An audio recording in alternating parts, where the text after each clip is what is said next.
There are a lot of top players who won't be at the World Cup for one reason or another. Some were unfortunate to have missed out due to injury, just like Hugo Ekitike and Fermín Lopez. Some others like Morgan Gibbs-White and Luke Shaw did all they could but just weren't fancied by the coach. However, there are some guys whose absence from this World Cup is all their own doing. Who are some of these players and how have they gotten themselves in this position? You'll find out in this video today. These are 8 players who can only blame themselves for missing out on the World Cup. Hey fam, this is your chance to build the jersey collection you've been waiting for. The Goal 90 bundle deal is live. Buy 2 jerseys and get 10% off. Buy 3 and get 15% off. Buy 4 and get a massive 25% off. Club kits, country kits, retro classics, pick your favorites and save big. And yes, every order comes with free worldwide shipping. The deal runs only until the end of May. Goal 90 bundle deal. Buy more, save more. Shop now at Goal 90 Shop. We'll start with John Duran. The 22-year-old striker was not included in Colombia's final squad list for the World Cup, and honestly, he has no one else to blame but himself. His career decisions over the past year and a half have been super questionable. Last year, at the age of 21, and with top clubs around Europe interested in him, he decided to leave Aston Villa and move to Al Nassr. 6 months later, he left there to move to the Turkish league to play for Fenerbahce. Then in February this year, he left Turkey and moved to Russia to play for Zenit St. Petersburg. His form has dropped, his value has tanked, and the interest from top clubs has dwindled. It's no surprise that the Colombia coach decided to go with other attacking options for the World Cup. And well, he has a really good option in Luis Suarez, who was directly involved in 47 goals in 53 appearances for Sporting Lisbon this season. With how talented Duran is, if he had locked in and made the right decisions, he'd have had a guaranteed spot in Colombia's World Cup squad for sure. So right now, he can only blame himself for not being there. You know who else can only blame himself for missing out on the World Cup? Phil Foden. Yes, it was quite a shock to hear that he didn't make the England squad, but when you actually think about it, Foden can only blame himself. He simply did not have a good enough season. He barely played for City and failed to nail down a starting spot for them whenever he was given a chance. But in spite of that, the coach still called him up during the international breaks to give him a chance to prove himself. But each time, he was disappointing. And it didn't just start this year. Foden has been given so many chances in an England shirt across different positions too.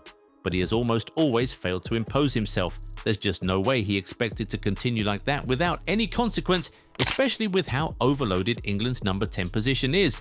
Hopefully this comes as a wake-up call for him and does everything not to miss the Euros in 2 years. And it's sort of the same case with Eduardo Camavinga. He is a hugely talented player who seemed to have the world at his feet since he was 16, but it genuinely feels like he has stagnated since he moved to Real Madrid. His game has not really evolved, he has barely matured as a player, and he doesn't seem to push himself to go further. He literally joined Real Madrid before Tchouaméni, but Tchouaméni has since imposed himself on the team and made it almost impossible for his club or national team coaches to drop him. Camavinga has not really done that, and it seems that the chickens have come home to roost with the recent World Cup snub. I mean, you look at the midfielders that Deschamps called up and you can't say that there's anyone that should be dropped for Camavinga. He should certainly be doing better, and we really hope he does. Moving forward, we surely want to see more from him, a lot more. Another player we want to see more from is Jobe Bellingham. It feels like he was not even close to the World Cup conversation this year, but we think that's all his fault. Why?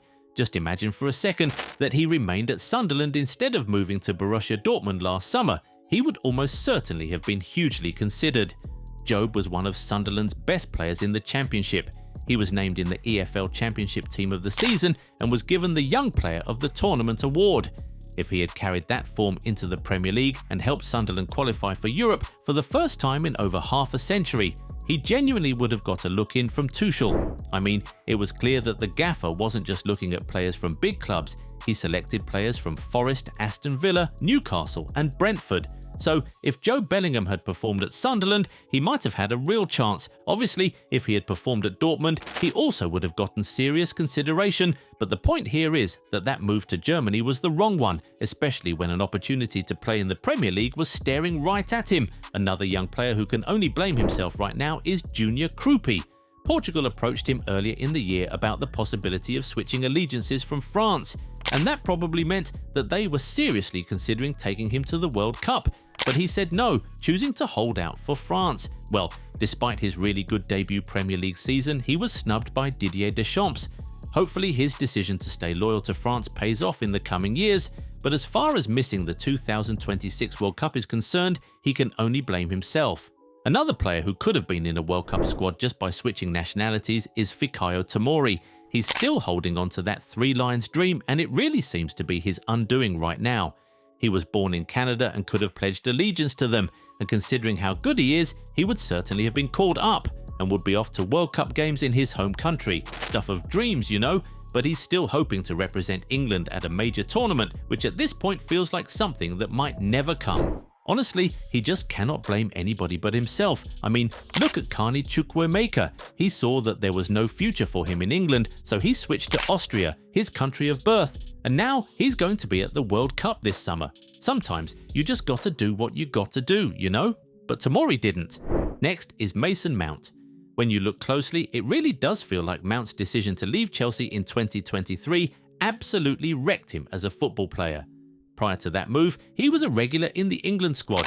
He was at Euro 2020 and the 2022 World Cup and played a fair number of minutes, but since he switched sides, everything has just gone downhill from there. He has suffered injury after injury and has gone from being one of England's golden boys to being a forgotten story. If Mount was still just half decent, we're sure he'd be in the World Cup squad because we all remember how much Tuchel loved him while he was Chelsea coach. In the end, I guess you could say that Mount can only blame himself for all of this. Maybe, just maybe, if he didn't betray his boyhood club by switching to their rivals, he'd be heading to the World Cup right now.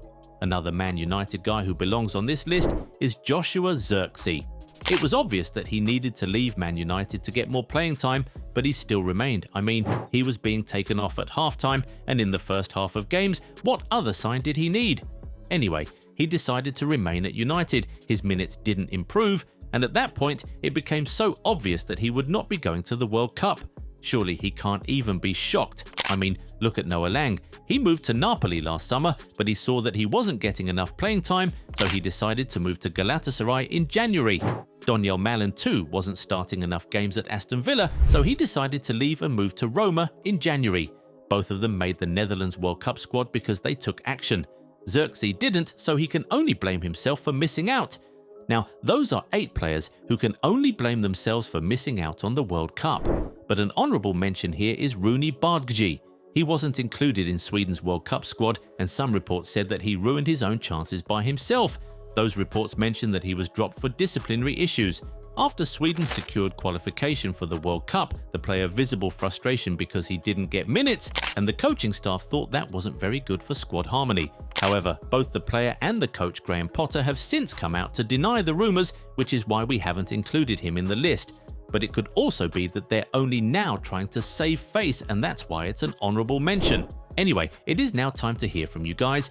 Are there more players you believe can only blame themselves for missing out on this year's World Cup? Drop their names in the comments and tell us why you say so. If you enjoyed this video, give it a thumbs up and subscribe to the channel. Also turn on the bell notification so you never miss out on new content. Catch you in the next one. Bye.